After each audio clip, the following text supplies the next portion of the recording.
kita akan belajar SPDP tema 7 subtema 4, yaitu tentang membuat karya seni rupa dengan teknik potong, teknik lipat, dan juga teknik sambung. Teknik potong, teknik lipat, dan teknik sambung adalah teknik-teknik dasar dalam membuat sebuah bentuk seni rupa.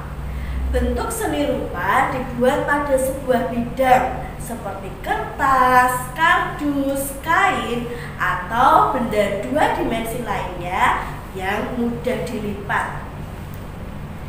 Nah, berikut ini langkah-langkah membuat karya dengan teknik potong, lipat, dan juga sambung. Langkah yang pertama adalah anak-anak perlu menggambar terlebih dahulu pada bidang datar. Langkah yang kedua, potong gambar tersebut dengan gunting atau cutter. Langkah ketiga, setelah bidang datar dipotong-potong, bidang datar tersebut kemudian disambung dengan menggunakan perekat seperti lem, double tip, selotip, atau perekat lainnya yang dapat anak-anak gunakan. Dan yang terakhir, selesailah karya seni yang anak-anak buat. Lalu sekarang kita akan menghias karya dengan teknik aplikasi. Apa saja yang perlu dilakukan? Bentuk dasar karya seni rupa dibuat dengan merekatkan potongan bagian hingga membentuk bagian utama. Kemudian langkah selanjutnya yang dilakukan setelah bagian utama selesai adalah menghias. Jadi buatlah hiasan semenarik mungkin. Menghias bagian utama karya seni rupa dapat dilakukan dengan teknik aplikasi. Teknik aplikasi dilakukan dengan cara menempelkan hiasan-hiasan pada bagian utama karya. Jadi setelah anak-anak selesai membuat karya utamanya, silahkan anak-anak membuat hiasan lainnya. Setelah itu anak-anak potong hiasan tersebut dan tempelkan pada hasil utama karya kalian. Hiasan yang ditempelkan dapat berupa karton, kardus, atau bahan lainnya. Ketika anak-anak membuat hiasan, buatlah sekreatif mungkin, buatlah semenarik mungkin agar hasil utama kalian, karya utama kalian lebih menarik. Nah, sekian untuk pembelajaran SPDP hari ini. Tetap jaga kesehatan, Tuhan memberkati.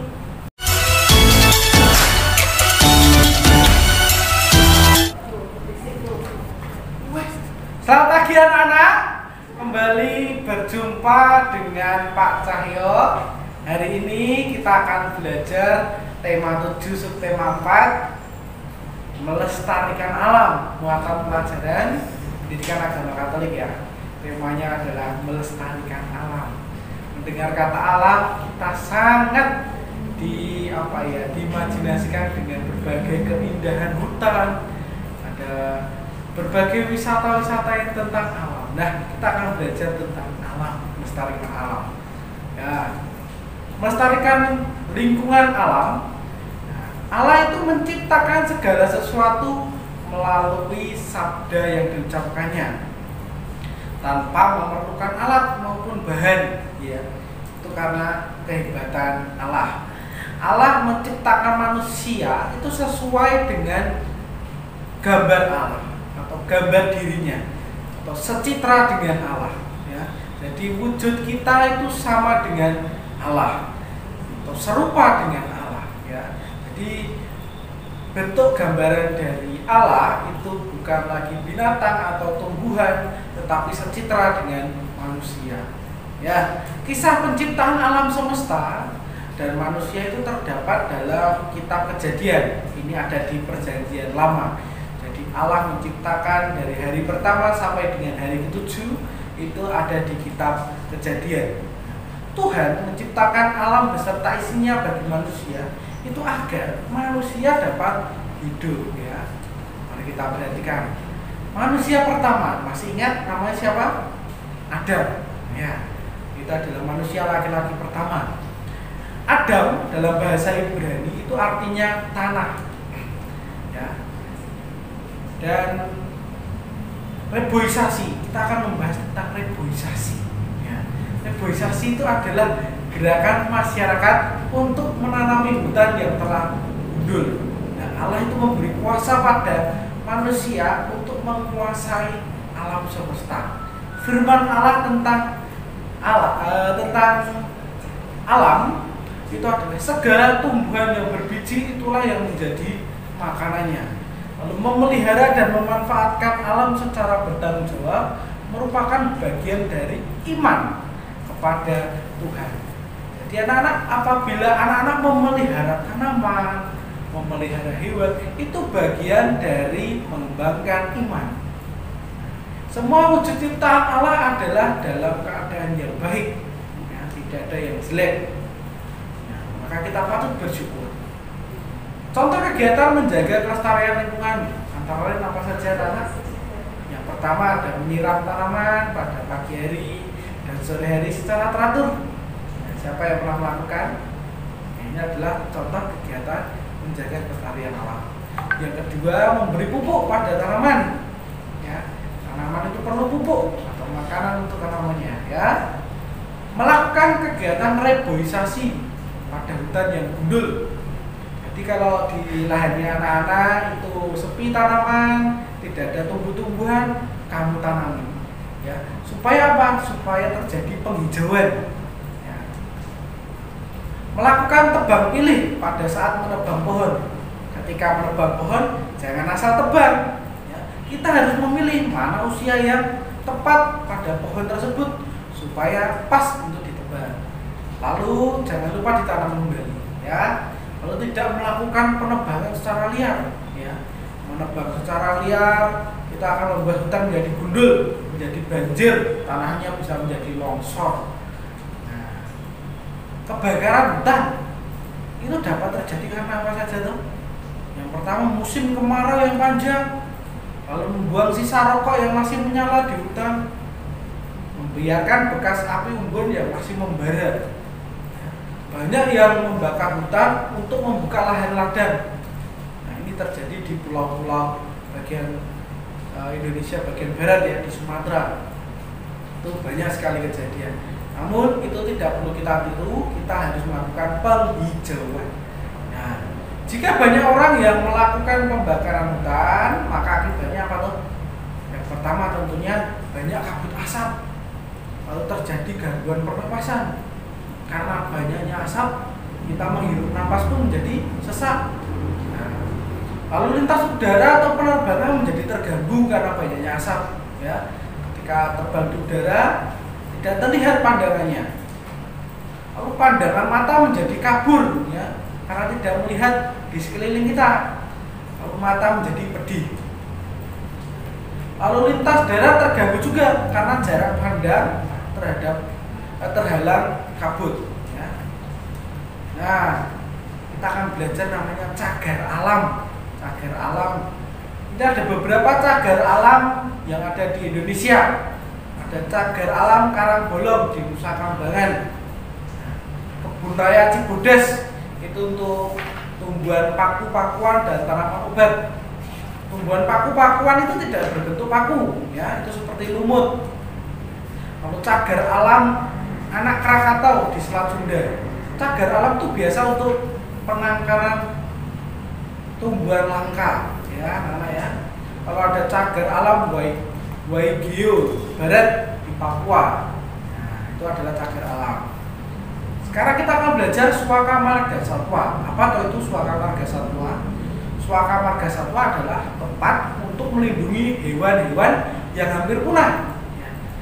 Dimaksudkan hewan yang hampir punah itu apa? Kera, ya, ada orangutan, ada juga gajah, ada badak, ya, ada harimau Jawa itu anoa, pernah mendengar anoa? Nah, ada cendrawasih, itu banyak sekali, ya. Nah, beberapa Suaka Marga Satwa di Indonesia antara lain apa saja?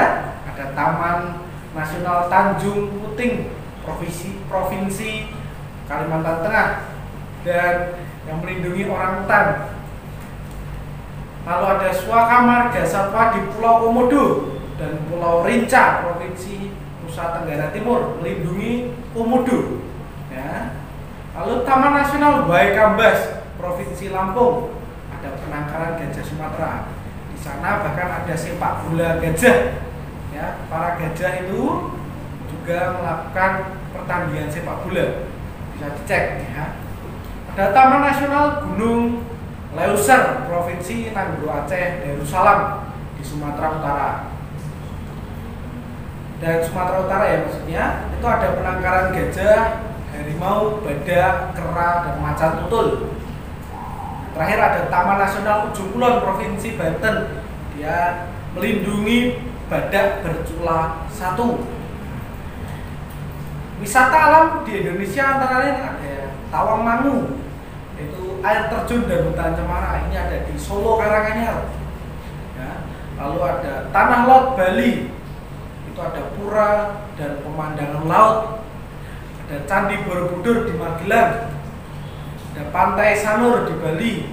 Lalu Kepulauan Raja Ampat, itu kekayaan bawah lautnya sangat banyak, bahkan ikannya 80% ada di sana, Kepulauan Raja Ampat.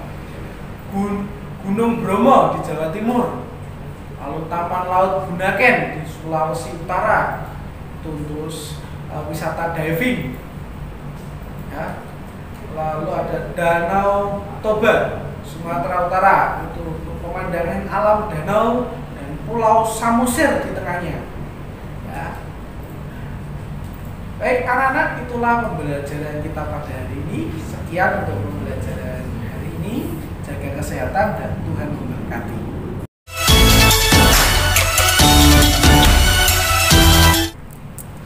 Selamat pagi anak-anak, bertemu kembali dengan Pak Wan. Pada pagi hari ini kita akan belajar tema 7 subtema 4 dengan muatan pelajaran bahasa Indonesia. Baik, untuk yang pertama kita akan menemukan gagasan pokok dari teks tentang teknologi transportasi. Yang harus diperhatikan adalah kita dapat menentukan gagasan pokok dari gambar yang kita amati. Yang kedua, caranya dengan membuat pertanyaan-pertanyaan tentang hal-hal yang kita ketahui. Ketiga, materi dari pertanyaan-pertanyaan tersebut dapat diambil sebagai gagasan pokok yang dapat dikembangkan menjadi paragraf teks tulis. Selanjutnya, untuk menyusun peta pikiran dari teks dengan perkembangan teknologi transportasi, untuk yang pertama, langkah-langkah yang dapat dilakukan untuk menyusun peta pikiran adalah dengan menandai kata-kata pada teks yang belum kita ketahui artinya. Yang kedua, kata-kata yang belum diketahui artinya dapat kita cari di KBBI. Yang ketiga, setelah itu dari teks tersebut kita dapat menemukan gagasan pokok setiap paragrafnya. Yang terakhir, gagasan pokok tersebut dapat disajikan dalam bentuk peta pikiran. Untuk menuliskan informasi tentang alat transportasi, yang pertama, kita harus mengetahui jenis-jenis alat transportasi terdiri atas transportasi darat, laut, dan udara. Wilayah Indonesia yang terdiri atas perairan dan daratan tentu memerlukan transportasi laut yang memadai. Transportasi udara juga tidak kalah pentingnya dibandingkan transportasi darat dan transportasi laut. Dengan transportasi udara, kita dapat menempuh jarak yang lebih jauh dengan waktu yang lebih singkat. Selanjutnya, untuk menceritakan kembali informasi tentang transportasi umum, kita harus yang pertama, kita dapat membuat ringkasan dari sebuah teks. Kita harus meringkas terlebih dahulu.